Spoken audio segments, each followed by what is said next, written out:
Assalamualaikum warahmatullahi wabarakatuh. Selamat pagi semuanya, semoga dalam keadaan sehat walafiat. Untuk pertemuan kali ini kami dari kelompok 5 akan mendiskusikan dengan teman-teman tentang aliran Jabariyah. Sebelumnya perkenalkan kelompok kami, saya Ujang Laksono sebagai moderator. Kemudian ada teman saya Mbak Rizkiyah sebagai pemateri, kemudian Mbak Atiko sebagai pemateri, dan Mbak Rita Kusuma Dewi sebagai pemateri.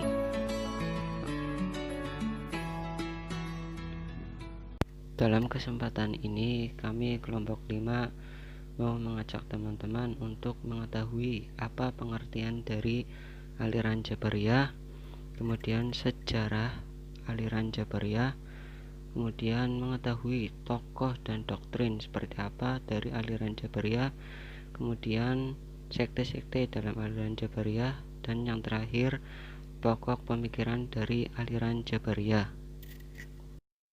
Pembahasan yang pertama tentang pengertian Jabariyah. Secara bahasa, Jabariyah berasal dari bahasa Arab Jabaro yang artinya memaksa. Nama Jabariyah mengandung pengertian memaksa atau mengharuskan melakukan hal itu.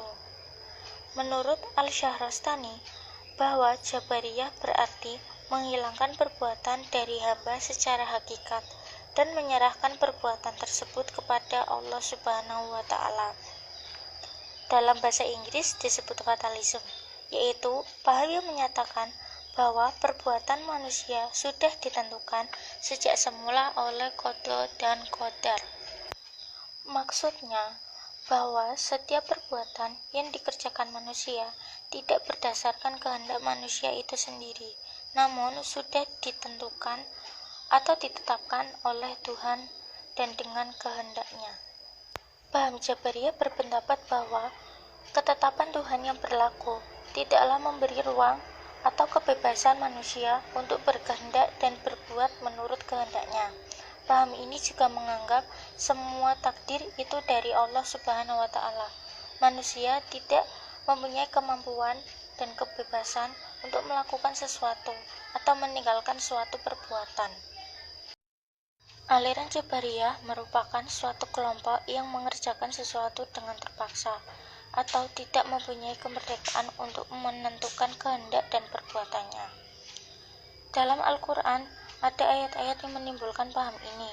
Salah satunya Quran Surat Al-An'am ayat 111 yang artinya, dan sekalipun kami benar-benar menurunkan malaikat kepada mereka dan orang yang telah mati berbicara dengan mereka, dan kami kumpulkan pula di hadapan mereka segala sesuatu yang mereka inginkan, dan mereka tidak juga akan beriman kecuali jika Allah menghendaki, tapi kebijakan mereka tidak mengetahui arti kebenaran.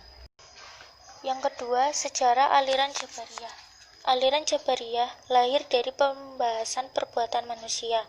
Dasarnya adalah apakah manusia itu memiliki kebebasan melakukan perbuatannya sendiri menurut kehendaknya.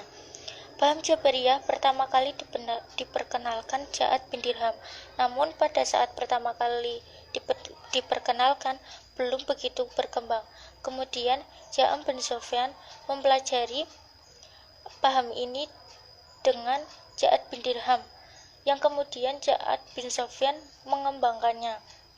Tokoh lain aliran paham Jabariyah yaitu Al-Husain bin Muhammad An-Najir dan Ja'ad bin Dirar. Pada masa Nabi Muhammad SAW, benih-benih Al-Jabariyah sudah ada. Nabi Muhammad menyuruh umat Islam beriman kepada takdir.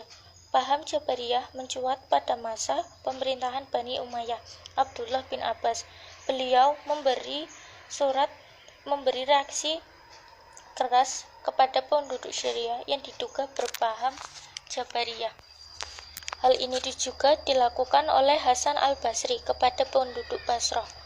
Berkaitan dengan munculnya Jabariyah, ada teori yang mengatakan bahwa kemunculan dikaitkan dengan pengaruh pemikiran asing, yaitu Yahudi bermazhab Qura dan Kristen bermazhab Yakobit. Munculnya paham ini tetap mempunyai kaitan dengan aliran-aliran yang sebelumnya, yakni Khawarij dan Murji'ah. Untuk yang selanjutnya kita akan mengetahui tokoh dan doktrin seperti apa dari aliran Jabariyah. Adapun tokoh dari aliran Jabariyah itu antara lain ada Jahm bin Safwan, Ja'ad bin Dirham, An-Najjar, dan Ad-Diror. Adapun tokoh yang pertama dari aliran Jabariyah yaitu ada Jahm bin Safwan.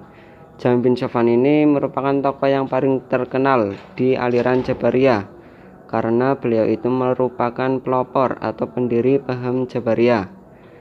Jahm bin Safwan ini terkenal pandai berbicara dan pandai berpidato, menyeru manusia ke jalan Allah Subhanahu wa taala dan menyeru manusia untuk berbakti kepada Allah Subhanahu wa taala. Sehingga banyak sekali orang-orang yang tertarik dengan Jahm bin Safwan. Adapun pendapat Jahm bin Safwan terkait aliran Jabariyah ini adalah yang pertama, sesungguhnya manusia itu tidak mampu berbuat apa-apa. Manusia itu tidak mempunyai daya, manusia tidak mempunyai kehendak sendiri, dan manusia itu tidak mempunyai pilihan. Adapun pendapat selanjutnya, surga dan neraka itu tidak kekal, karena yang kekal itu hanyalah Allah Subhanahu wa taala. Kemudian pendapat yang selanjutnya, iman itu adalah makrifat atau membenarkan dengan hati. Dan yang terakhir, kalam Tuhan itu adalah makhluk. Kemudian tokoh yang selanjutnya dari aliran Jabariyah adalah Ja'ad bin Dirham. Ja'ad bin Dirham ini adalah seorang Maulana Bani Hakim. Beliau tinggal di Damaskus dan dibesarkan di lingkungan orang-orang Kristen. Ja'ad bin Dirham ini merupakan orang yang senang membicarakan tentang teologi. Semula ia dipercaya untuk mengajar di lingkungan pemerintahan Bani Umayyah. Namun karena pemikiran-pemikiran beliau yang kontroversial, akhirnya kalangan Bani Umayyah menolaknya. Adapun pendapat Ja'ad bin Dirham mengenai aliran Jabariyah ini antara lain bahwasanya Al-Quran itu adalah makhluk. Kemudian pendapat yang selanjutnya, Allah tidak mempunyai sifat yang serupa dengan makhluknya. Kemudian yang terakhir, manusia terpaksa kepada Allah segala-galanya. Tokoh aliran Jabariyah berikutnya yaitu An-Najjar. Nama lengkapnya adalah Husain bin Muhammad An-Najjar. An-Najjar ini tokoh yang termasuk dalam Jabariyah moderat, dan para pengikutnya disebut An-Najjariyah atau Al-Husainiyah. Di antara pendapat-pendapat An-Najjar ialah yang pertama, Tuhan menciptakan segala perbuatan manusia, tetapi manusia mengambil bagian atau peran dalam mewujudkan perbuatan-perbuatan itu. Itulah yang kemudian disebut kasab dalam teori Al-Asy'ari. Dengan demikian, manusia dalam pandangan An-Najjar tidak lagi seperti wayang yang gerakannya bergantung pada dalang, sebab tenaga yang diciptakan Tuhan dalam manusia mempunyai efek untuk mewujudkan perbuatan-perbuatannya.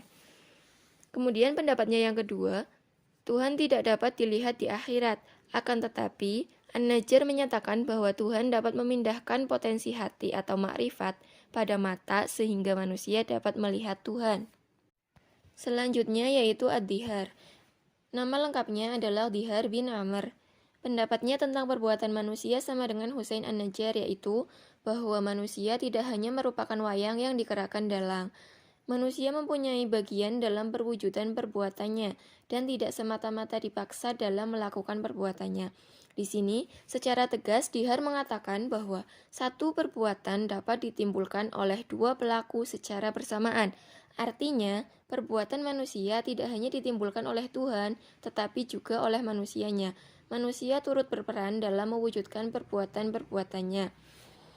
Kemudian mengenai ru'yah Tuhan di akhirat, Dihar mengatakan bahwa Tuhan dapat dilihat di akhirat melalui indera keenam.